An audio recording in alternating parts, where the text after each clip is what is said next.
I don't look at my retirement so much as a retirement. I look at it as a renaissance. Talking with people about how to have a great retirement. This is the Rock Your Retirement Show. We don't talk about money, but we talk about almost everything else you need to rock your retirement. Now, here's your host, Kathy Klein. Welcome to Rock Your Retirement. This is a show where we talk about what you need besides money before you retire. We talk about retirement lifestyle on this show, not money.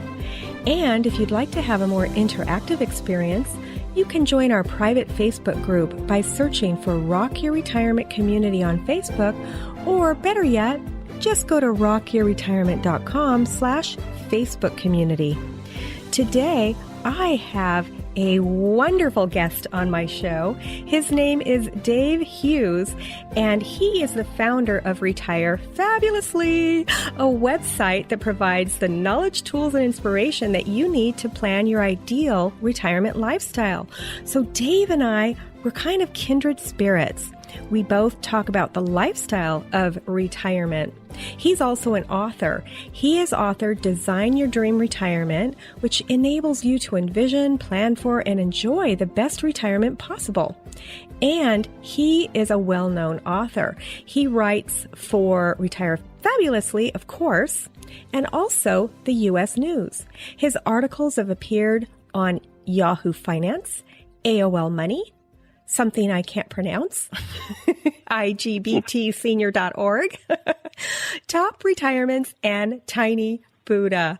Dave, welcome to the show. Well, thank you very much, Kathy. It's great to be on your podcast. Well, I'm so happy that you agreed to be on the show.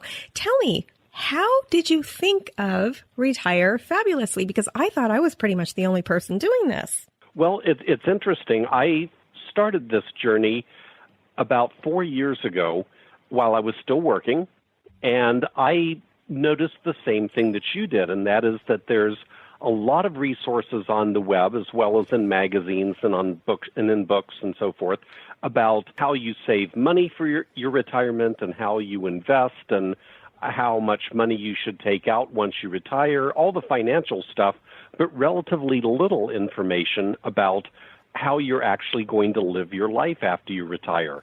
And so I was very interested in that as well. And so I decided to start my website, start my blog, and I became an information sponge.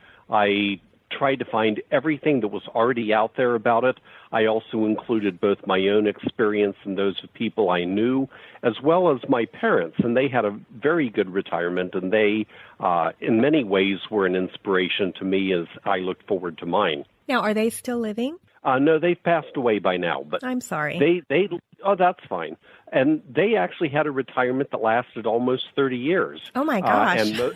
Right, and most of it, they were active and they traveled and they did pretty well. Wow, so you had some great role models with your own retirement. I did. Yeah, so are they basically your main inspiration, or was it something else, just not being able to find what you were looking for? Well, sort of a combination of both. And there's one other element on that, and that is that not only did I find relatively little information about retirement lifestyle planning, I found practically nothing regarding any specific or unique concerns that LGBT people might have, which is lesbian, gay, bisexual, or transgender. And I happen to be gay. And so I initially started the website with that point of view. I realized not too far along that really 95% of all the concerns about having a wonderful, enjoyable retirement are the same for all of us. There's really only a few areas that become unique when you get into the LGBT space. Now, I never would have known you were gay based on the name of your podcast or blog, Retire Fabulously. Mm-hmm. Don't you love the way I say that? I do. I love the name of your show, I keep calling it a show, but it's a blog, right? Right. Have you ever thought about doing your own show? Well, I have. I actually started a podcast series last year called Lifestyles of the Happily Retired. Oh, I love that. I was looking for people who have also created good retirement lifestyles for themselves and had something unique to offer. I did 3 interviews in that, and I actually plan to continue that this year. But one thing I noticed was that at least with my current readership, not that many of them are inclined to listen to podcasts. And so I would get a fraction of the, listenership, I suppose, as opposed to readership for the podcast that I did for my articles. Now, of course, the other side to that is if I publicize it as a podcast, I could be attracting an entire new audience, which is a good thing. So that's on my back burner as one of the things I want to resume and pick up doing again is my series of interviews with people who are already living good retirement lifestyles and some of the things that they're doing and some of the advice they have to offer. Well, let me know how that goes, because this year I'm going to be changing the format of my show a little bit, and I want to have breaks in the show where there's a quick tip, like a 3-minute or a 5-minute tip from somebody. And if you don't want to do an entire podcast, perhaps you would be interested in doing one of the tips. So just keep me in the loop about what you're doing in the future. I'd love to keep on top of that. Oh, that sounds great. Yeah, because, it's a lonely world being a podcaster. It's funny, these days, people are just starting to understand what a podcast is. So I totally understand your boat. I mean, our listeners, our viewers, our readers, they're not as technically inclined as the 20 and 30 somethings. They have iPhones, but they don't tend to use all the apps on them. They might use Facebook and that's it, right? Right. Yeah, so it's a long road. Right, exactly. And they're just not used to getting information in the podcast format. Of course, throughout most of our lives, we've relied on paper, whether it's newspapers or magazines or books. And people have made the switch to the internet really well, but listening is just something that you always did for music, And there are people who enjoy audiobooks, although that's also a somewhat smaller segment. But I think to many people in the 50s and 60s age range, listening to something to gain the same type of information you would get from reading a magazine article is still a very new concept, and they're just not in the habit of doing it. You're right. I have to tell you, though, that listening to podcasts kind of saved me during the last political thing that we had. It really saved my life because I turned off the TV. I turned off all of the news that was stressing me out, and I just listened to podcasts. So I tell my listeners, my listeners are grown one-on-one. I mean, we're about to break 10,000 downloads, but it's all one-on-one. I'll meet somebody and I'll tell them about it. And they had no idea that they could listen to a podcast on their iPhone. I'm like, yeah, it's already there. You just have to search for the show, search for the topics of what you like. I think over the years, you'll find more and more people in their 50s and 60s listening. I mean, there's even some people that listen to my show that are in their 70s. So it's growing. They just don't know about it yet. There's not a lot of advertising. It just the word has to get out. But I've heard of it being mentioned on other people's shows about podcasts. So I think the word's getting out. Eventually, you'll see more and more. Well, good. That's encouraging, and that gives me a little encouragement to maybe pick up my podcast series again this year. I think you should, because the more people that are talking about retirement lifestyle, the more that space is going to expand. So I don't look at people who do this as competition. I welcome them. I want more people podcasting about these topics. So I would love it if you did that. Excellent. And I think I agree. I think this is a classic case of a rising tide floats all boats.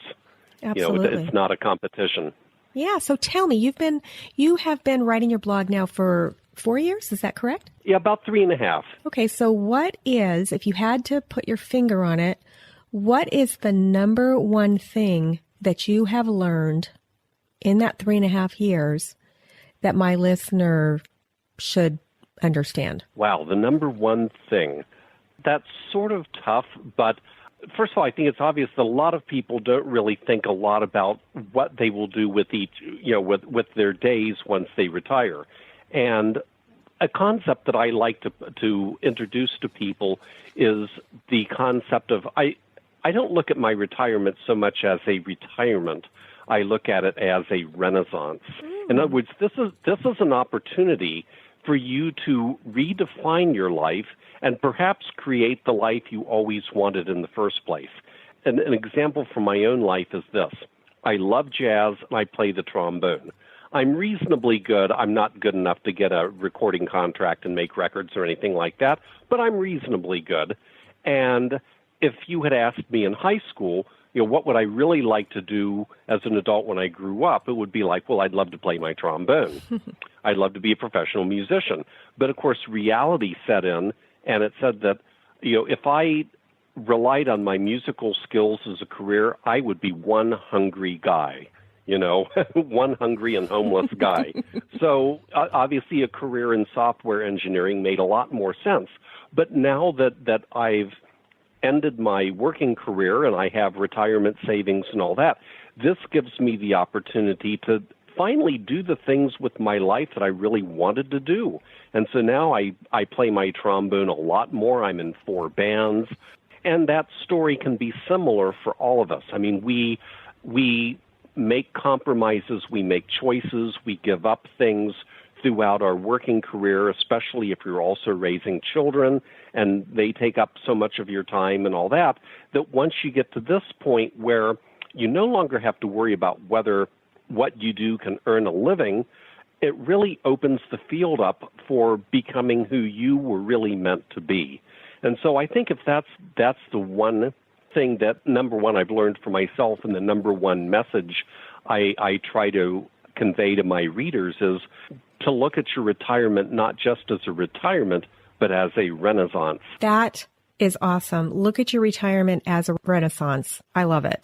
That is fabulous. Yeah, because, it doesn't have to, but for many people, the word retirement carries baggage, and it shouldn't, but to some people it does. And renaissance, I think, is a much more positive, possibility-filled way to look at this large phase of your life. I have been talking with other guests on that same issue, that the word retirement is icky. We don't like that word. So I love that renaissance. We're going to have to come up with a word like that conveys what we want to say without using the word retirement. Yeah, exactly. And the conundrum is, of course, retirement is the word people will type into search engines when they're looking for articles or content that they want to read about or listen about. People aren't going to type in Renaissance. And so right. we straddle this line between writing about words that people will relate to and search for and then introducing them to the new concept. Right. Now, I want to go back to something you said a couple of minutes ago, and that is you are in 4 bands. Yes. Wow. I mean, that must take up a lot of your time. Tell me about that. Well, so one of the bands is a wind symphony, which is like 50 or 60 pieces, and it's very similar to the concert bands you probably had in your high school. Lots of brass, trumpets, trombones, French horns, tuba, and woodwinds, flutes, clarinets, saxophones, that sort of thing, and a percussion section. In other words, an orchestra, but without the strings. Okay. So I'm in one band of that type, and then I'm in 3 jazz ensembles. Your standard, 16-piece swing era big band. That instrumental format didn't die out at the end of the swing era. There's still a lot of great music being written for the jazz big band today. So the other 3 are these big bands, like 5 saxes, 4 trumpets, 4 trombones, piano, bass, drums. Do people dance to these, or is it a sit-down concert? Both. More often they're sit-down concerts, although we do still play some of the old Glenn Miller and Benny Goodman stuff that people will get up and dance to. A lot of the newer repertoire is more concert or club-oriented, and so that's primarily what we do. But 2 of the bands are offered through local community colleges, and then 2 of the jazz bands, and then the Wind Symphony and one of the other jazz bands are actually groups that we have in Phoenix that are geared primarily to the LGBT community, but we have plenty of straight allies who participate in them as well. And the community college thing was a real eye-opener for me as well, because it's interesting that these bands have two major categories of people who play in. One are the college students who are recent high school graduates, and then most of the others are retirees, who are guys like me who have finished their working careers and have more time on their hands and have gotten their instruments out again. And sometimes they've gotten them out after not playing for 25 or 30 years. And so I've really come to appreciate that community colleges offer as much, not only in music, but in all their course programs. They offer as much to citizens of all ages as they do to the kids who were just in their next year or two after high school. You know, when I was a financial advisor, I used to tell people, send your kids to community college the first 2 years.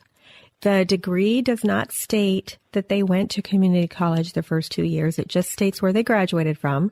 Mm-hmm. And quite honestly, Dave, I think they get a better education because there's only 40 kids in the class instead of 400 when you're a freshman and a sophomore. I know that's a little renegade, but that's how I feel about it. Plus, you save lots and lots of money doing it that way.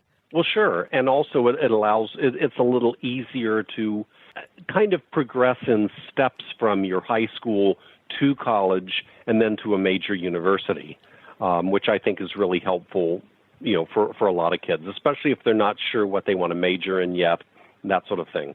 That's good advice. Thank you. Okay, now I have another question for you. So I have no idea if my audience is gay or straight or black or green or white or anything demographic about them except for their age, basically. Okay. So you said that the issues surrounding retirement are 95% of the same for everybody and then 5% difference for LGBT. Do you care to tell us what the difference would be? Sure, I'd be happy to. The major difference is in our options for good places to live when we retire. In my experience and from what I have learned so far, even though many people think about, they entertain the fantasy of maybe going someplace else when they retire, really only about 30% do, and 70% remain in the area where they lived for the majority of their working career. But still, we all like to think about, where would be a great place to retire? And for lesbian or gay people, our choices are a little more limited. If you think internationally, they're certainly limited because there are countries in the world that are extremely unfriendly and hostile to gay people, and others that are very good. And even within the U.S., of course, now we have marriage equality nationwide, but still there are some areas that are friendlier than others. And that enters into not only your comfort on a day-to-day basis. If you show up at a restaurant with your spouse, are you going to be treated well, or are you going to be seated off in the corner or what have you? But even more important, later on if it becomes necessary to move into a nursing home or you get medical care, things like that, there's wide variation across the country as to how well institutions are going to accommodate same-sex spouses and other people that may be in your close circle of friends, your support group, that sort of thing. So probably the major area is choosing a place to live. For example, a lot of the articles you read about great places to retire might include, South Carolina, Georgia, Alabama, Tennessee has some very nice places. Those places aren't real progressive towards LGBT people. So our list is a little bit different. So what do they do? I mean, do people, I can't imagine anybody being mean to you just because you're gay. I mean, what do they do? Well, that's kind of sad that unfortunately it still happens in this day and age, but there have been cases where people are admitted to the hospital and their spouse doesn't get hospital visitation rights. And that was even more prevalent, prior to us achieving nationwide marriage equality, but still, when it comes time, say, to move into a retirement home, the administration and the staff may not be willing to recognize our relationships.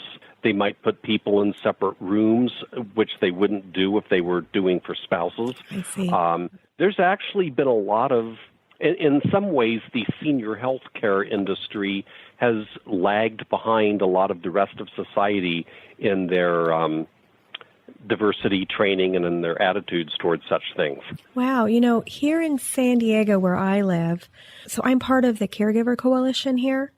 And a couple of months ago, we had somebody come and speak with us. And forgive me, I don't remember the name of the program, but I will put it in the show notes. But I know that the center, there's like a Chamber of Commerce here that is specifically for gay people. And they have a certification program for people who want to go through it. So they have two types. They have gay friendly, and then they have these people that are certified. And the people who are certified, like, they understand better how to communicate with gay people. It's not just that they're not discriminating or mean to them or anything like that. They've gone through this program. And one of the things that he talked about in the meeting that I attended was just what you're talking about with nursing homes. And so I find that to be very interesting. I guess that is a nationwide issue. So I don't know if you have a certificate, if there's any kind of a nationwide certification, or if that's just something they're doing here in San Diego. I think that's unique to San Diego and maybe a handful of other places. It's not nationwide at all. So one other, consideration is that sometimes it isn't necessarily institutionalized discrimination, but sometimes whether it's either a 55-plus active adult community you might choose to move into or a assisted living facility or something like that, there's also the consideration of the other residents.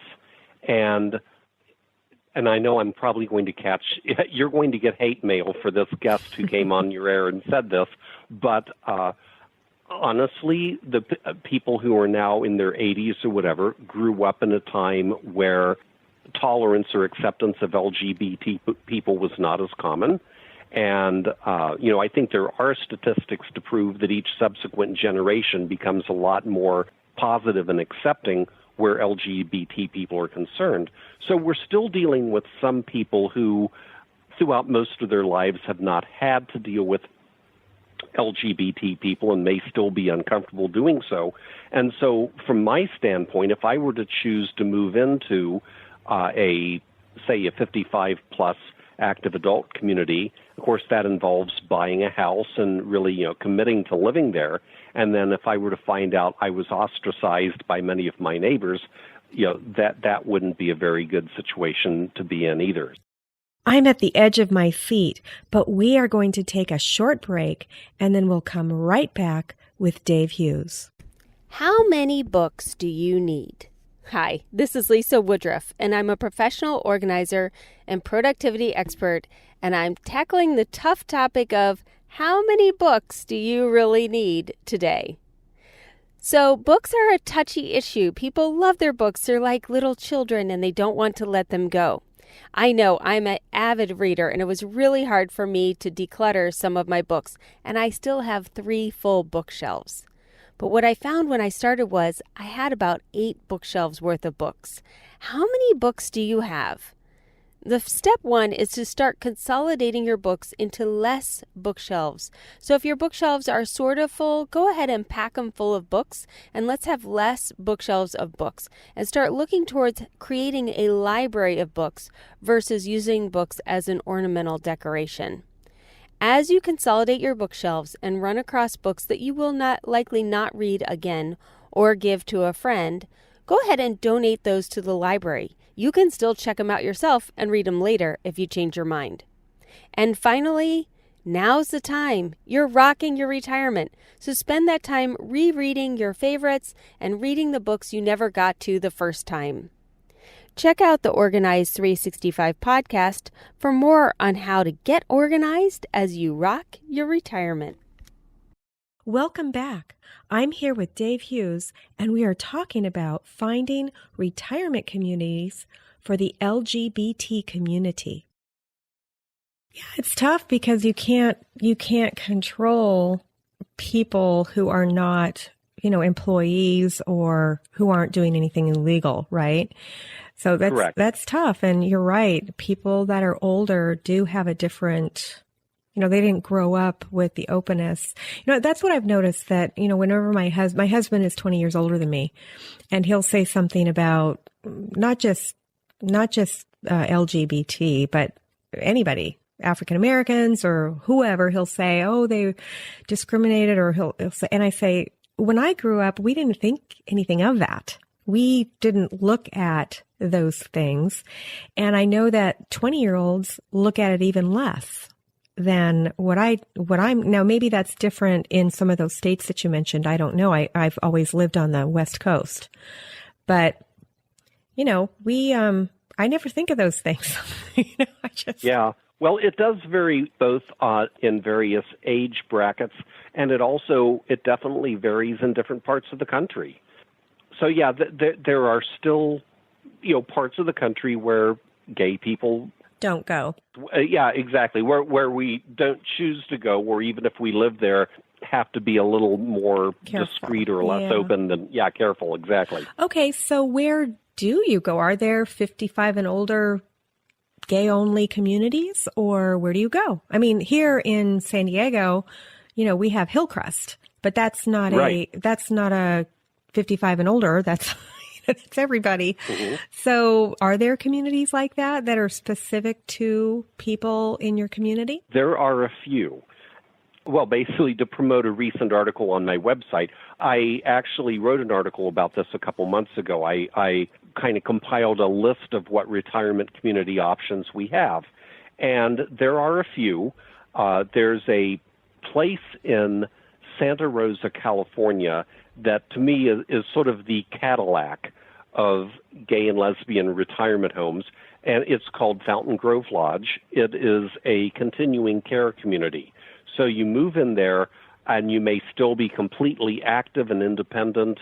And so in that case, it's basically a condo with a lot of common areas and meals and activities and that sort of thing. So that's like the cruise ship on the ground. Oh, exactly. And as you age and your needs change, if you start needing assisted living, you can get that right there in the same room. They don't even move you to a different place, on the campus. Awesome. And then finally, if you need nursing home, you can even still get that in your room. So it's what they call a continuing care retirement community, or CCRC. There's a buy-in, right? It's usually...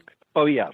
Yeah. So here in San Diego, the buy-ins are between $250,000 and $1 million, something like that, on those type of community. Probably more up in Northern California where you are. Yeah. Actually, the buy-in for this was more in the range of $250,000 to $500,000 or so forth.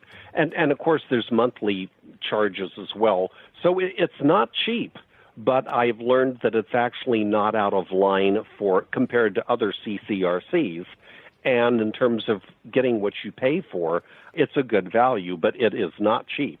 I'll tell you that. And then there are a few places. For example, there's a community east of Santa Fe and also one in North Carolina near Boone, which are essentially subdivisions out in the countryside that sell primarily to LGBT homeowners. And you would buy a lot and build a house on it and that sort of thing. There's a couple places in Florida which are basically manufactured home or RV parks. The other option that is growing more is low-income housing, which is government subsidized. And so there are now apartment complexes in about 6 of our major cities, Los Angeles, San Francisco, Minneapolis, Chicago, Philadelphia, and one more I'm temporarily forgetting, that are low-income housing. And they're essentially government-subsidized apartments. And a few more are being built, and those have a huge waiting list. They tend to sell out even before they open. And so there's obviously a big need there because the LGBT community is similar to the community at large, and that there, unfortunately, are a large number of people who, for one reason or another, haven't been able to save adequately for retirement and need low-income housing. I guess the gay people that I know are not in that situation. They usually have way more money than I do. And that's true.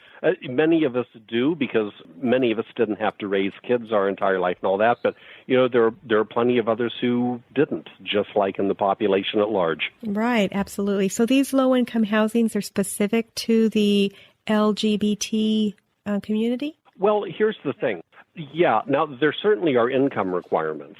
And then your rent is computed based on a sliding scale of what your income is. But it isn't legal to say only LGBT people can live here.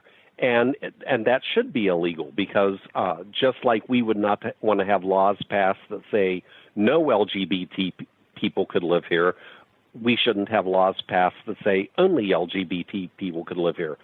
And I think in some of these places they actually have some non-gay people living there. But, they can be built and advertised to and sort of targeted for that community, but there's no way to legally say, gee, you have to be gay or lesbian to live here, and I wouldn't even want that. Exactly. I don't think that's right. But if I went knocking on the door, if I qualified low income and I said, hey, I'm interested, then somebody would tell me, okay, just want to make sure that you know that we have a high percentage of LGBT, or am I going to just all of a sudden be shocked that every single neighbor I have is gay? Yeah, I think anybody who went to live there would do so with their eyes wide open, yes. Yes, because, you never know what people are going to think, right?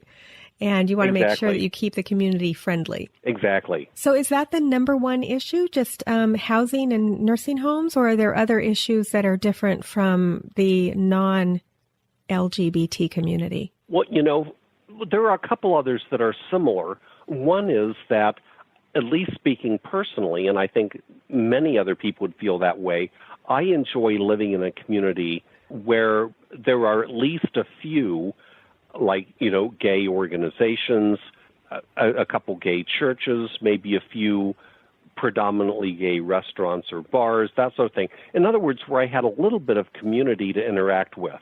And, I think it'd be the same for anybody who is Asian or, Black or Hispanic or, whatever your form of diversity is, you like living in a place where there's at least some other people like you, and there's a little bit of a sub-community there that you can fit into and that supports you. And so I think just simply living in an area where there was enough of a gay community around me that I would have socialization and support and that sort of thing.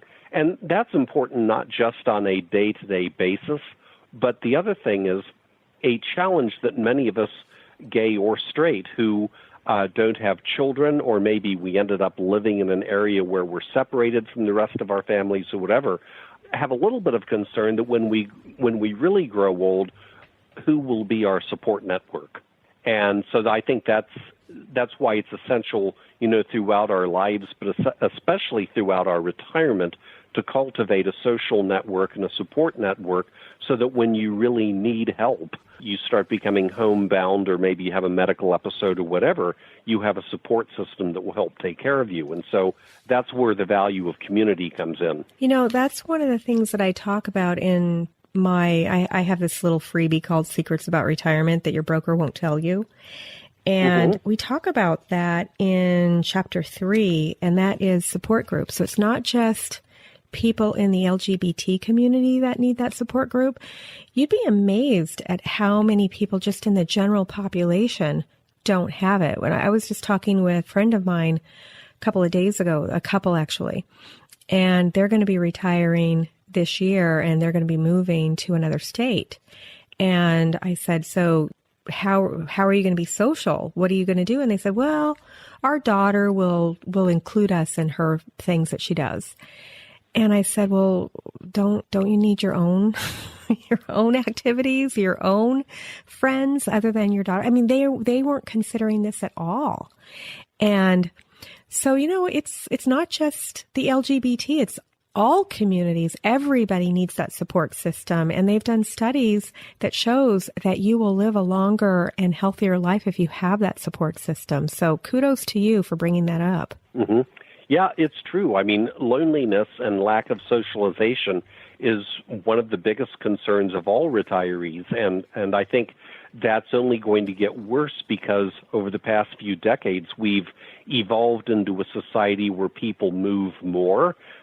They're more likely to be geographically dispersed from whatever family they may have remaining, or even people that were friends of theirs throughout their work career.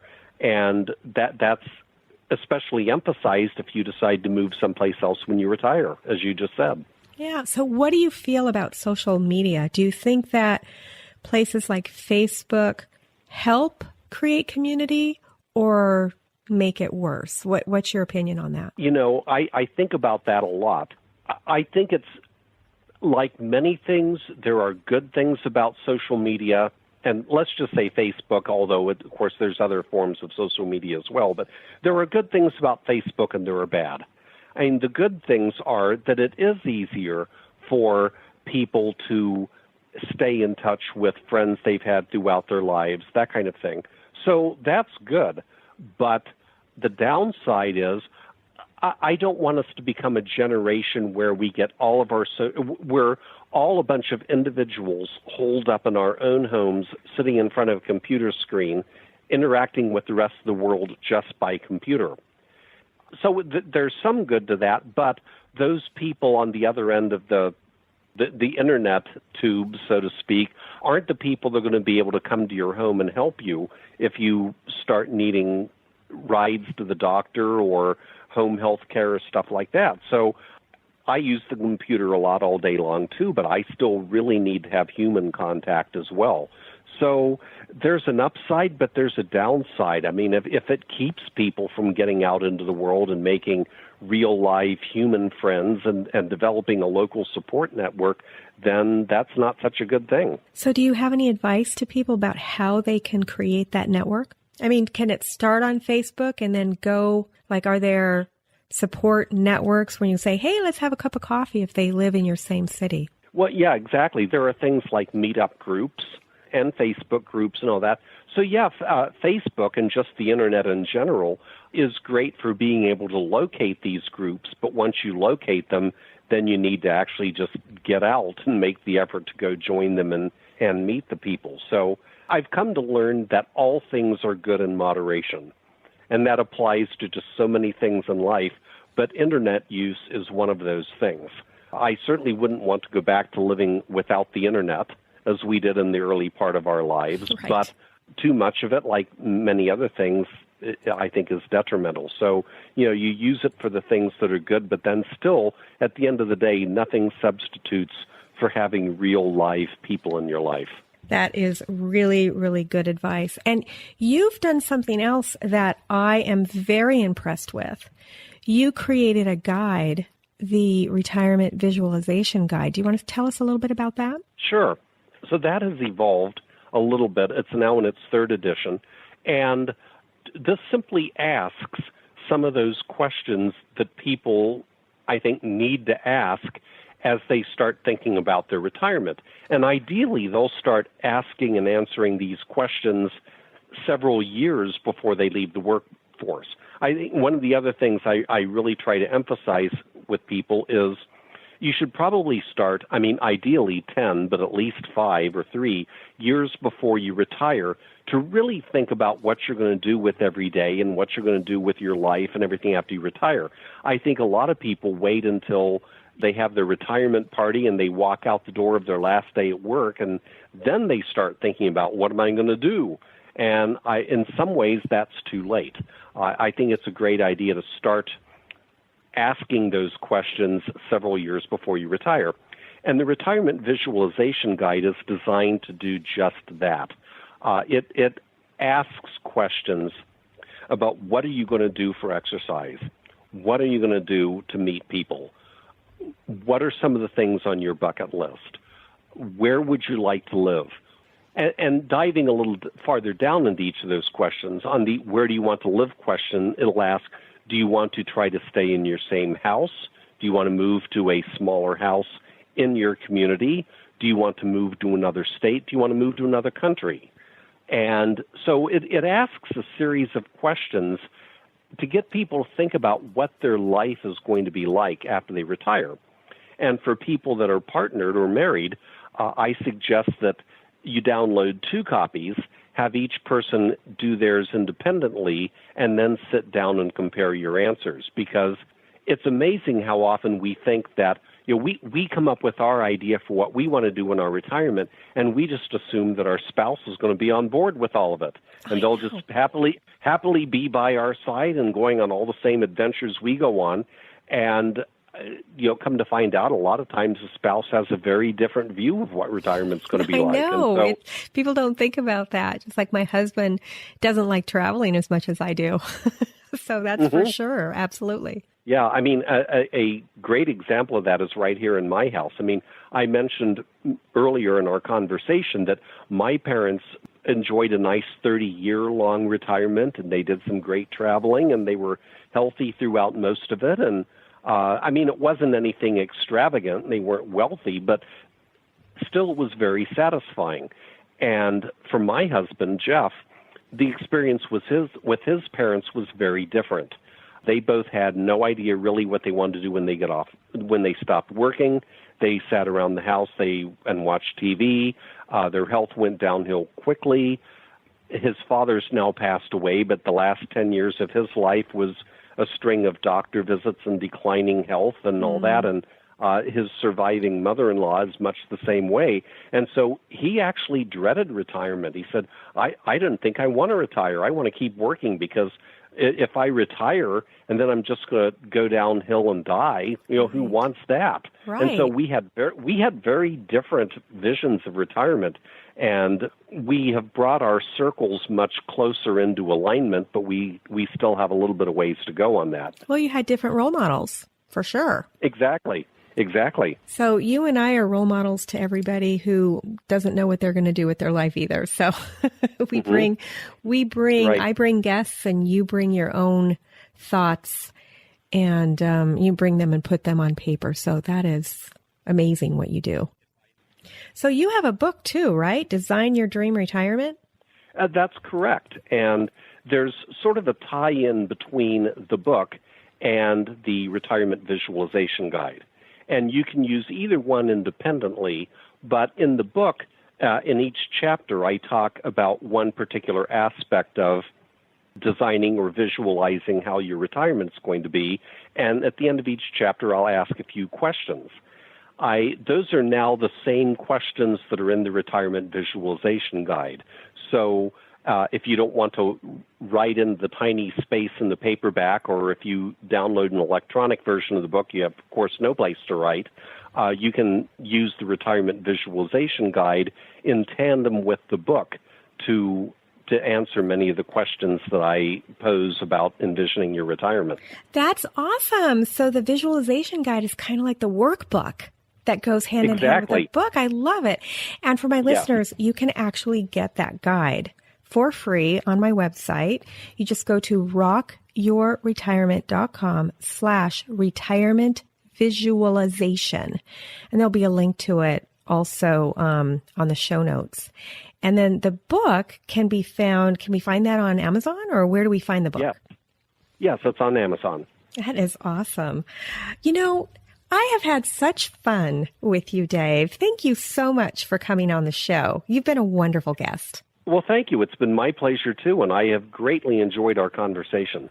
Me too. Now, if somebody wants to read your blog, or if they want to contact you, how do they do that?